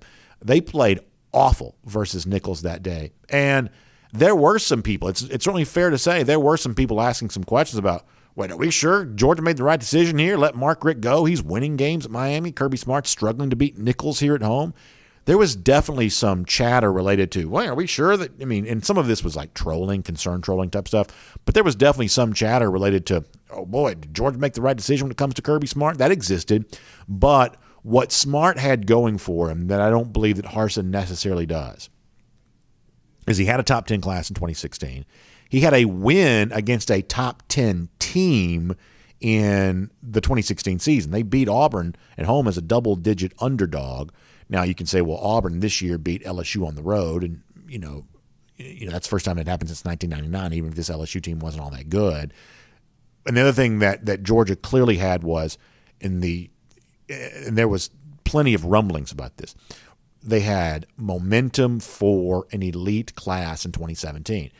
If Auburn had had better recruiting success, then anything else that was happening with the program, losses in the field, which is simply not that big of a deal, is that it's the personnel stuff that's the biggest problem for Harsin. It's actually not losing games. It's the personnel stuff, I believe, that's the biggest problem for him. And it's the thing that, if it is true that he's deficient in his job, then that's the thing that I think would point to that more than anything else. Now, I kind of agree with you in the fact that while I am assuming that 2022 will be Harsin's last year at Auburn, because I just don't think they're going to have enough roster strength to have any success, it's certainly not a given that he couldn't still turn it around and go on to be a acceptable coach. I think you're right about that, but I don't know that I see as much similarity between Smart in 16 and Harsin in 2021 as maybe you do. Let's see what else. Sacred Grove says we weren't believers in 2016, unfaithful. I mean, and he's laughing when he says that. I think that going back and looking at the 2016 season would be very interesting because there was a lot being said. And I've told you before that, I had some suspicions about Kirby Smart coming in as a Georgia coach for the same stuff that you're seeing with Harsin right now. That when you hire a guy who's an unknown, now people knew who Kirby Smart was, but in terms of a track record and resume, he was an unknown. Like, being a total failure is a possibility. And, if it was as simple as, hey, this guy's been working with Nick Saban all these years, he's going to bring that same level of success. I mean, how many guys get hired under the same kind of auspices and it turns out not to be anywhere close to being true? Like it's not that easy just to take the top assistant off the top staff and say he's going to bring that same level of success here. A lot of programs have tried that. Many of them have failed while trying. So there was a chance when you hired an inexperienced head coach to be the head coach of Georgia that it could have been an unmitigated disaster. Now, it became pretty obvious how much of a plan that Kirby had in place. And I think the people that were pushing to see Georgia hire Kirby, I think they kind of knew that about him. Go back to the word capacity for a moment. I think that there were a lot of folks who knew Kirby personally that believed that he had a very high capacity, not just a work ethic, because a lot of us have work ethic, but the thing that determines like your actual monetary value is your ability to show capacity and handle multiple things at once and take a lot of weight on your shoulders. That somehow Smart was equal to the task, and we saw the way when he worked through recruiting, things like that. I think that gave you a sense of, yeah, boy, this guy really can be that special for sure. All right. Wally Smith says, I was excited when Kirby got hired. A lot of people were. There definitely were a lot of folks hired. I should say a lot of folks excited. Let me go to DawgNation.com here for a moment. Get some comments over here. Matt Rukavina on DawgNation.com shares a YouTube link to the Eli Gold call, and Richard Dees does there as well. We should say that while we don't claim to have any kind of copyright over that. I guess if it's on YouTube, that's somebody else's business. As I said before, we still try to, when it comes to like video things and things like that, we still try to adhere to some of these, rights holder rules. Although it seems like fewer people care about that than used to, but we still try to do that. Brian Whitehead checks in to say, I disagree with this not being Harson's fault. He fired wide receiver coach, offensive coordinator, ran off the defensive coordinator. I don't care if you're Nick Saban. You don't do that year one to program. You sabotage your recruiting class. So, Brian, let me make sure I'm clear about what I'm saying. What I said about Brian Harsin is it's not his fault that he's not better than he is. The reason why wide receiver coach got fired is because Harson's below the standard of the job. Let me make sure I'm very clear about this. That all the evidence that you're pointing to points to a guy that's just not capable of doing the job. If you panic and fire a wide receivers coach during the season, that's because you're overwhelmed by the task. If you lose both your coordinators after 1 year, hire a coordinator that apparently also realized that, boy, this is not what I signed up for either. If you couldn't identify that about him on the front end, the way that Harsin apparently failed to do in relationship to Austin Davis, that just proves that you're not equal to the task. And clearly he's not. Like, he's not. I believe he's below the standard required for being coach in the SEC. But it's Auburn's job to sniff that out. If Harsin gets a chance to leave Boise State to go be the Auburn head coach for the kind of money an SEC head coach is going to make, of course he's going to take that job. There's a very good chance he took the job knowing the job was too big for him. Because let's face it, if I got offered the Auburn head football coaching job, I'm probably taking it for millions of dollars. And listen, I'll get in there and I'll embarrass myself. I won't even have 11 guys in the field, but I'm going to get $30-40 million out of this when it's all said and done. That, of course, Harson's going to take the job if it's offered. That's why Auburn's going to, the responsibility here is making sure you're making the right decision. Harson's not going to step up and say, hey, are y'all sure you want to hire me? Because all I've been is this guy over here at Boise State, which is glorified high school. Are y'all sure you want to hire me to be your head coach? He's not going to do that. If you offer him the job, he's taking it, and he's taking it and running with it. And he signs that contract. I mean, these things are, at least in terms of the buyouts, they're relatively ironclad. That is generational wealth that he has earned simply by putting his name on a sheet of paper. Of course he's taking the job. And after that, he's like, hey, Auburn, this is your problem now. You shouldn't have hired me, but I've signed this contract, so, give me my money. So that's kind of what I mean. So I probably wasn't clear enough on that a little earlier. Senior Dog 54 says, I love Mark Richt, but you could tell right away we were more physical than the past couple of years. Basically Kirby Smart more physical than Mark Richt, and that's definitely true.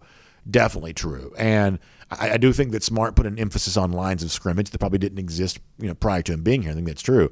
I think he also showed a real stubbornness about that in the first year. And this is one of those things that when it all works out, it turns out to be really good. And I'm not saying that Smart did the wrong thing. I'm just saying that in the moment, when you saw Georgia, I think one of the things you've heard is, okay, so the weightlifting regimen during the season was more intense than what Georgia players had been used to. That's one of the things I've heard. I can't say that I know that personally, but it's just one of the things I'd kind of heard. It's an example of maybe something that was different under Smart than it existed previously before that.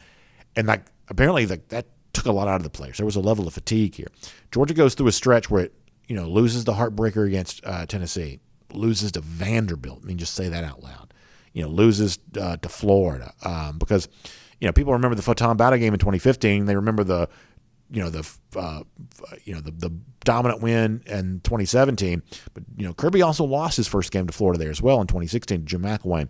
So you had that stretch where Georgia lost kind of 3 straight. As a very, very there was just a malaise that set in after that. I think the players were fatigued, fans were just kind of fed up.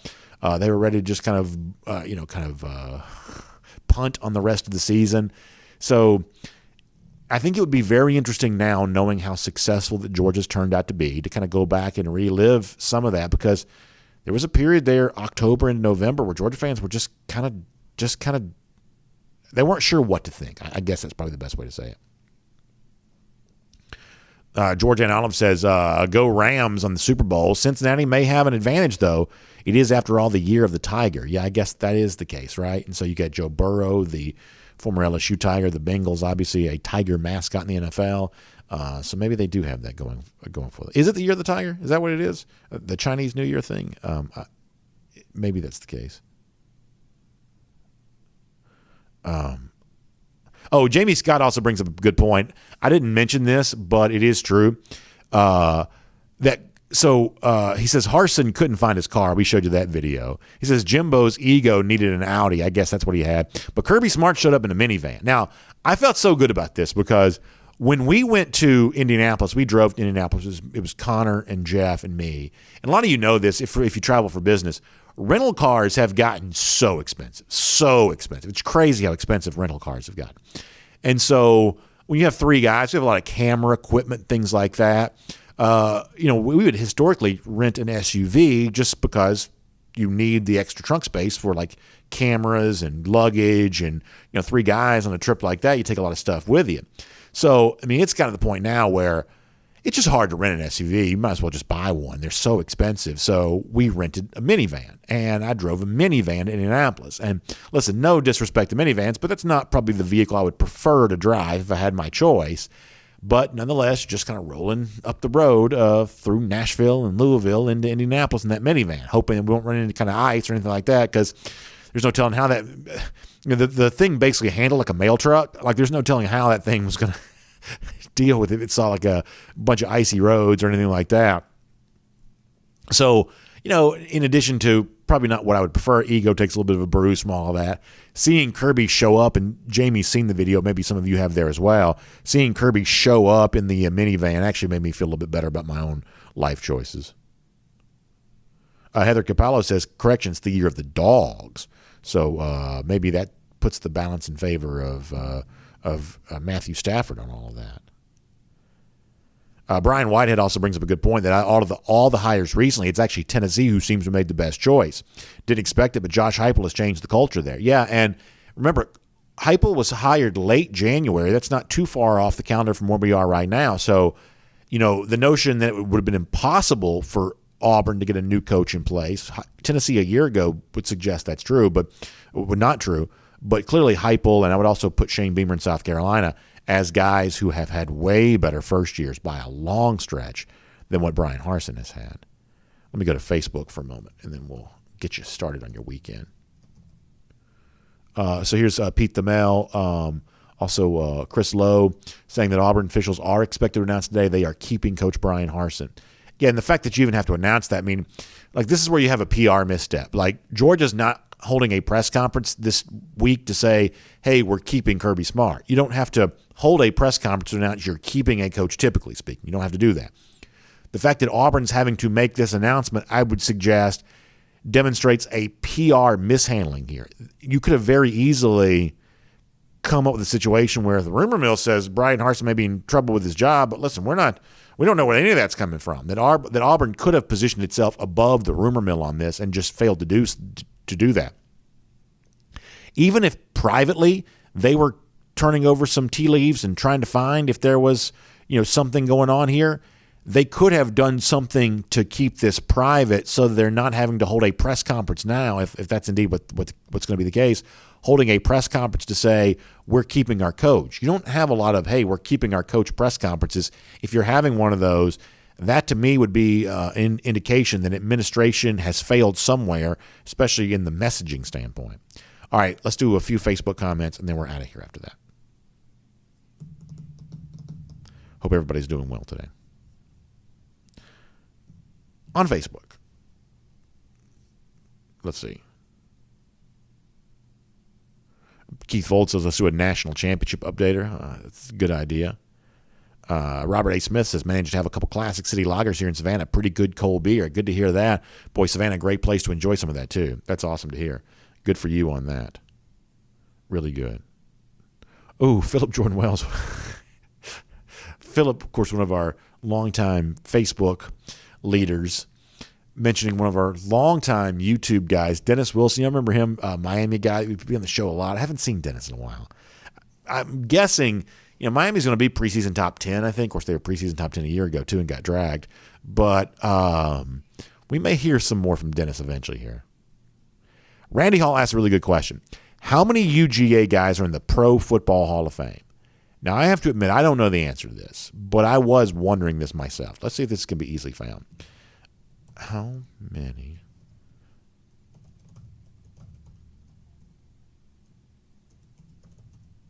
So we know Champ just went in. Seymour now.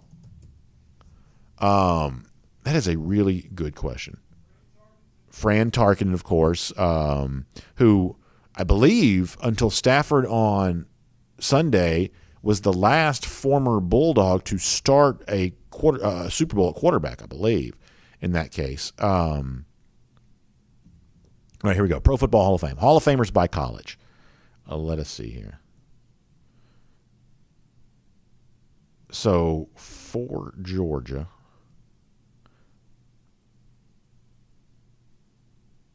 so Champ Bailey, Terrell Davis, Fran Tarkenton, Charlie Trippi.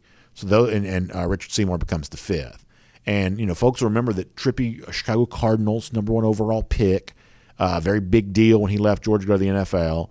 Tarkenton, I think, Giants Vikings, right? Super Bowl with the Vikings, but also play with the Giants. Probably most famous for the Minnesota Vikings.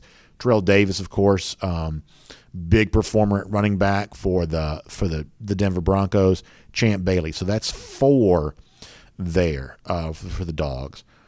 By the way, Grambling has 4. Illinois actually has 6. How about this? And these are big names too. Dick Butkus, George Hallis, Ray Nitschke. Among their 6. How about 6 for the Fighting Illini of Illinois? 6 for LSU, Alan Faneca, Kevin Wye, Johnny Robinson, Jim Taylor, Y.E. Tittle, Yelberton Abraham Tittle, and Steve Van Buren. So 6 for LSU. Miami of Florida has 9. That's very impressive. Michigan's got 11, historic program. You might expect that. Here's kind of a surprise. Minnesota's got 7. That's kind of cool. Among them, Tony Dungy, Carl Eller, Bud Grant, Bronco Nagurski. I didn't realize that Nagurski went to Minnesota. So Notre Dame's got 13. Ohio State's got 10. Those are impressive numbers. Pitt's got 9. Interesting to see some of these that have a lot. USC's got 13. So, yeah, Georgia now with 5 former Pro Football Hall of Famers. So I kind of wondered that myself, Randy, and I wasn't sure of the answer. So there you go on that front. All right, a couple more Facebook comments. Nick Roundtree says that Stafford gets in, especially with the Super Bowl ring. Is that true, or his numbers close to to Hall of Fame worthy? I guess I probably would have thought maybe not. I guess I would have thought maybe not, but obviously being in that club of Super Bowl winning quarterbacks would be a very big deal. Miriam Corbin also reminds us that Charlie Trippi recently turned 100 years old, and he's still with us. And man, what a great football legacy that is. One of the great players at Georgia. You know, one of the things that always frustrates me a little bit is, and we'll never get good answers as to why Georgia doesn't have more statues. It's something we've talked about before. And like one of the arguments that has always existed of, well, you know, if you give Herschel Walker a statue, then you got to give one to Frank Sequich, you got to give one to Charlie Trippi. And my response to that is good. I mean, I just feel like Georgia is a very understatued program as it is. Like a guy like Trippi in the Pro Football Hall of Fame, former #1 overall pick, a great player at Georgia. I could see Trippi getting a statue. I could see Frank Sequich, a Heisman Trophy winner from the 42 team, getting a statue. Certainly Herschel Walker getting a statue there as well. And, you know, I'm probably not an expert on this, but one of the things I do think would be interesting is if you gave consideration to Herschel's time with the New Jersey Generals, if that boosts his argument for the Pro Football Hall of Fame there as well. Clearly, I believe the greatest college player of all time, even though Herschel was robbed by not being called that recently. I thought it was ridiculous that Herschel wasn't the greatest of all time. But I think he clearly is. But as far as his pro football career goes, not in the Pro Football Hall of Fame, but if you did give those New Jersey Generals years some addition to that, would that bolster his claim to be in the Pro Football Hall of Fame? I'm not really expert on that to argue for it, but I would be willing to listen to that argument. Matt Rugavine also says, as I mentioned a moment ago, that Trippi played for the Chicago Cardinals. So the Cardinals, when I was a kid, were in St. Louis, and then they went to Arizona. But prior to that, they were actually in Chicago. So that gives you an idea of how long ago that was. Johnny Prescott says, you get a statue, you get a statue, you get a statue. Obviously kind of the old Oprah line. But the truth is like, have you ever seen a sports statue that you were mad existed. I mean, Alabama gives a statue to all of its coaches that have won national championships, and in some cases that's like Nick Saban and Bear Bryant. In other cases it's like Wallace Wade. And you say, well, who's Wallace Wade? Well, he won a national championship. I got no problem with him getting a statue. Florida's given statues to all of its guys who've won Heisman trophies. That's Spurrier, that's Danny Werfel, that's Tim Tebow. I think that's, to me, that's worthy. That's worth doing. So if you had, 4 or 5 statues around the Georgia program, I don't think that'd be a bad thing.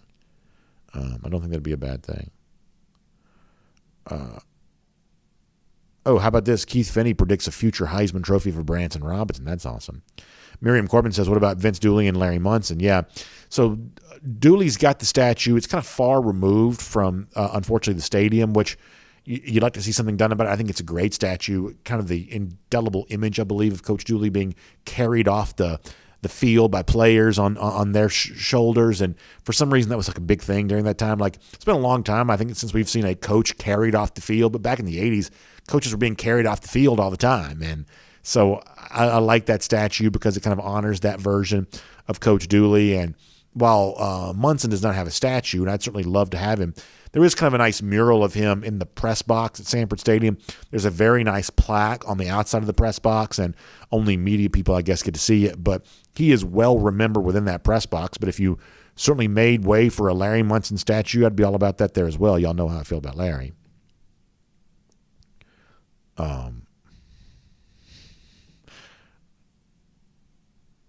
Keith Finney, thank you for the kind words. I appreciate that. Thank you very much.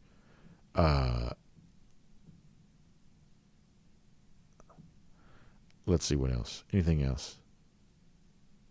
Joseph Kennedy says, still champions of the world, baby. Yeah, being a champion feels great. Feels great. About half the comments in Facebook today are about Tang. You know what Tang, I mean, I guess some of you do know what Tang is. Like, I remember Tang being a thing, and I remember it being pretty gross, but I do remember it being a thing. Like, like when you're a kid, it's like, when I was a kid, I had a great grandmother. Like I had a mom and grandparents, and for like a long time, I had great grandparents, or not a great grandparents. I had a great grandmother who had 2 sisters. But when you're a kid and you've got that generation, like those people, and I say this with all due respect, but they seem like they were 400 years old to me. Like I couldn't even comprehend how old they were, because like my mom was young, my grandparents were pretty young when I was young. But like that next generation, it was just like, oh my gosh, like, it just felt like something from like, the 1700s. I mean, just blown away by that in actuality. It doesn't seem quite so old anymore. But when you're a child, it just seems so old. And I remember like my great grandmother had a lot of Tang around the house. I do remember that. I guess orange drink of some kind. Yeah. All right. What else? Reed Logan on the subject of Josh Heupel says he still can't recruit. We talked earlier about, having a pretty good first year, and we will find out how well Josh Heupel recruits. I think that's probably fair to say. Very fair to say. Johnny Prescott, that's interesting. I did not know that, but that is interesting. All right. Anything else? Kathy Aquavia Green, she checks in, says that she's enjoyed that over the years. That's kind of cool to hear, Kathy. I'm glad to see you. Barry Watkins said, you think that was bad? You should try powdered milk. Yeah, I think we had to do powdered milk 1 or 2 times for the kids when they were really young. I also never really liked something else from that same era. I don't know why this makes me think of that, was Yoo-Hoo. I always thought Yoo-Hoo was just gross, just so gross. Baracus Mills said his great-grandmother was the same way. I think that's kind of one of those things like that all great-grandmothers had. Now, my great-grandmother also had what do you call it? Like, is it snuff? Like the stuff that she also had that there as well. So going to the great-grandmother's house was always a very interesting thing to do. Kathy also Tab. Yeah, I remember Tab there as well. I definitely remember that. I also remember that because that was from Back to the Future. That was also in Back to the Future there as well. All right, we got to get ready to go. Good stuff. DawgNation.com very quick. Georgia and Olive said everybody drank Tang. Even in the 80s? Did everybody drink that in the 80s? Maybe they did. Richard D says, how many dogs on the Rams roster against the Bengals? So you got Leonard Floyd, you got Matthew Stafford, you got Sony Michel, but you've also got Thomas Brown who's a coach. So you got 4. There's the 3 active players. But don't forget Thomas Brown is a coach with the Rams. And, of course, you got Trey Hill on the other side. So you got you got a lot of Georgia flavor to this Super Bowl for sure. David A. Thomas asked a great question. So we can't do this today because it's too late, but we got to talk about this. He says, how many national championships would Kirby Smart have to win for it to become Sanford Smart Stadium? That's a very good question. The field's named after Coach Dooley, 201 career wins for him. What would it take for Kirby Smart to get his name on the stadium? Because like Georgia's like a lot of places, names change slowly, at least, in most cases. So, it would take a lot, not just because you don't like Kirby, but just because, when you change the name of something, you're affecting a lot of history. What would that take? I think that's actually a pretty interesting question. We may talk about that there at some point in time. Pretty good stuff. All right. Anything else on YouTube before we go? Maybe not. Maybe let's hit YouTube one more time. All good stuff here. Paul Moon says we were playing for SEC championship games in late 2010s and would have made the playoffs in 2002 had it existed, so we've been relevant before Smart. Obviously a lot of us lived through a lot of that, and there were a lot of very close years where you sort of felt like Georgia was very close to breaking through, and it's one of the things I think that made 2021 so enjoyable for sure. All right, so I think that G. Grace and somebody are in here arguing, so I'll let them finish that. But, hey, appreciate you being here. Hope you have a great weekend. Check out the Atlanta Journal-Constitution, ajc.com, I should say. Great coverage of the Super Bowl from L.A. out there.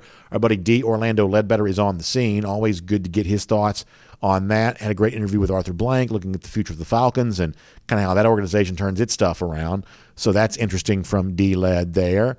All kinds of other stuff. Interested in some of the big news in the Atlanta area. The idea that Buckhead's going to break out, become a city, that's being discussed there. And Chip Towers also got a good story at the AJC about big raises for Georgia's new 2 co-defensive coordinators, Will Muschamp, Glenn Schumann. You can get some salary details about that online, theajc.com. And while there are 4 former Dogs playing in the Super Bowl, there are actually 10 former Georgia high school players, like the state of Georgia, former Georgia high school players in the Super Bowl. Could I name all 10? I don't know that I could. But, C.J. Uzoma from North Gwinnett's one, obviously Trey Hill from Houston County. So see if you can do that on your own and then check out the story to see if you got all 10. But a lot of former Georgians in the Super Bowl, which is always great to see. And this is actually really cool there as well. So I guess the NFL gives out a Fan of the Year. Falcon season ticket holder for more than 51 years. That's a really cool thing. So good story about that there at ajc.com.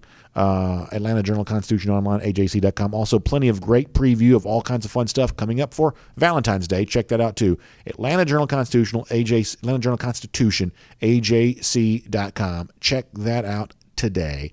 We will see you also on Monday for DawgNation Daily presented by Kroger. I've got some vacation coming up. We'll have pre-recorded shows. We'll tell you more about that as we get closer towards the end of the week. We'll talk about that. Also, check out R.S. Andrews online, rsandrews.com. Air conditioning, heating, plumbing, electric needs. They cover all the bases for you on that. Check them out. Heating system, get it tuned back up to factory fresh specs. It's still very cold at night, so stay toasty and warm with a heating system that gets some new life breathed into it. rsandrews.com for more. We will see you all back here on Monday.